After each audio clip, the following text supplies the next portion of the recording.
Go get him. Go get him, Turbo. Go get him. Go get him. Go get him, boy. Go get him. What are you looking for?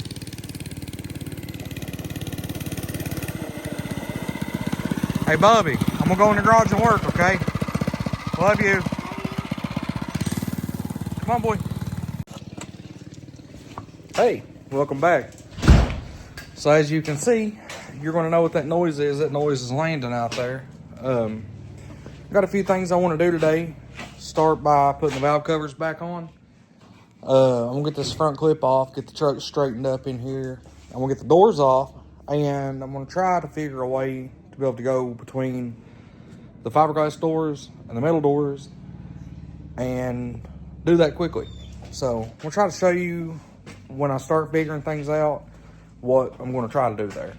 So first, I'm not gonna show you guys me cleaning the area up, but I'm gonna get this stuff put back together. Come back to you in a second.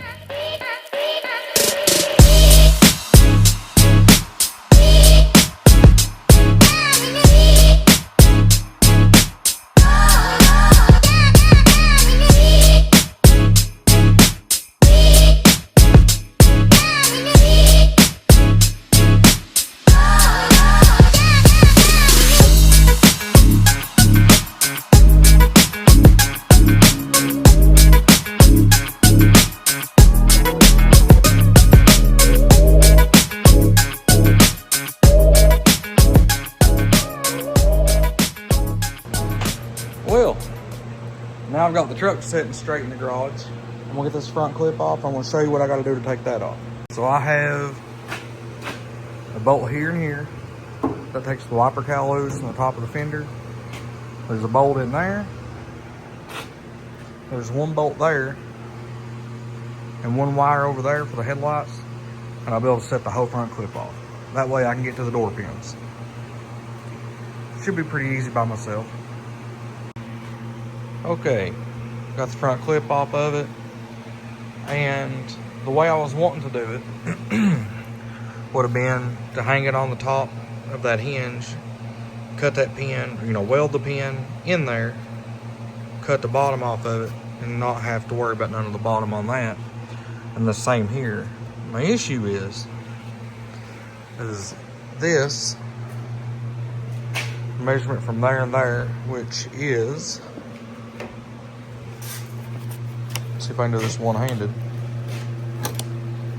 Probably not. Okay, so that is the resting side of things. So it looks like that hinge is a little bent, but we're about 13 1/4. Hey, Bubby. So like I said, it'll be resting on the top. Oh, let's see if I can hold that there. Things are not exact, but so it'll be resting on the top of that one and the top of this one.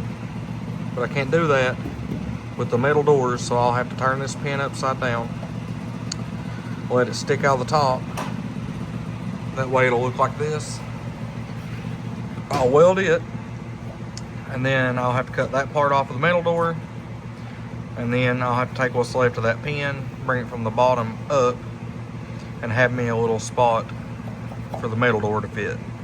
So it's not going to be as easy as I expected, but I don't think it's going to be that bad. And I think that the holes on here that I used before were those. We may be using these holes now. I don't really know. I never understood why there was 2 holes, but regardless, this was the ones we did use on the last truck, and these I think are the ones we have to use on this one. We'll figure that out. So my idea here is that little thin spot, I'm gonna cut it right there so I don't have to grind off as much of a taper on this. Then I'll see what that looks like as far as fitting in the little hole and the big hole, and that one may be okay for what we need.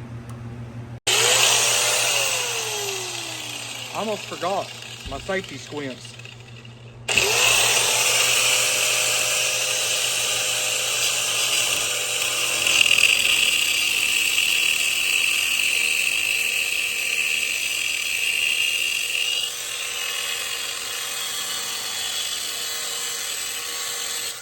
Okay, so the head of that fits pretty nicely in there.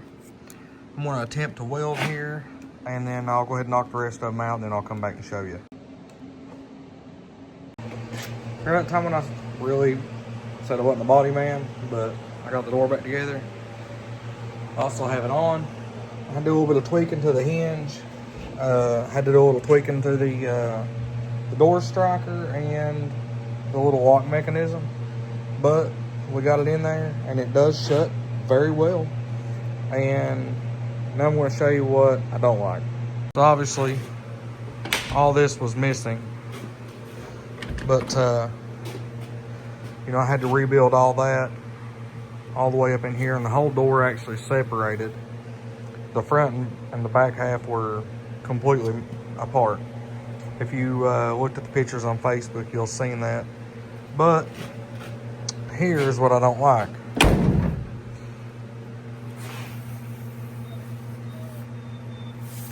So I'm just gonna have to live with it. I really don't care. It is what it is. So I left that one a little taller. Probably didn't need to, but I did. And that was just a fuzz short. But it doesn't really line up there. Booch. But it'll work. So didn't really fix everything. I just did the worst part of it.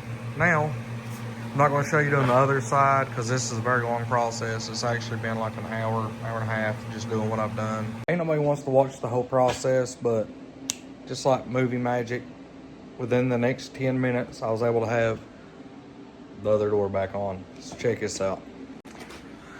So, I cut the top parts, and the top and the bottom off of the door, leaving only the top and the main bottom, and they both ride on the tops. This one, I actually put a piece of one of the factory bushings in there because the slot on the door was a lot bigger than the actual door pin. That will stay in the truck unless I can get a new one that will fit the door and not fall out. But that's the one the fiberglass door rides on. That's the one that the factory metal door will ride on, and they both share the same common top pin.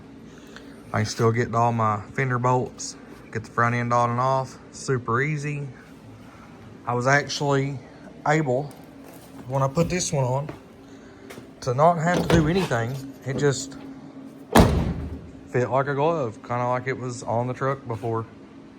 So thank you guys if you followed along this far, watching the journey of this truck and myself progress. The next time you all see the truck, we're going to try to have it on the dyno.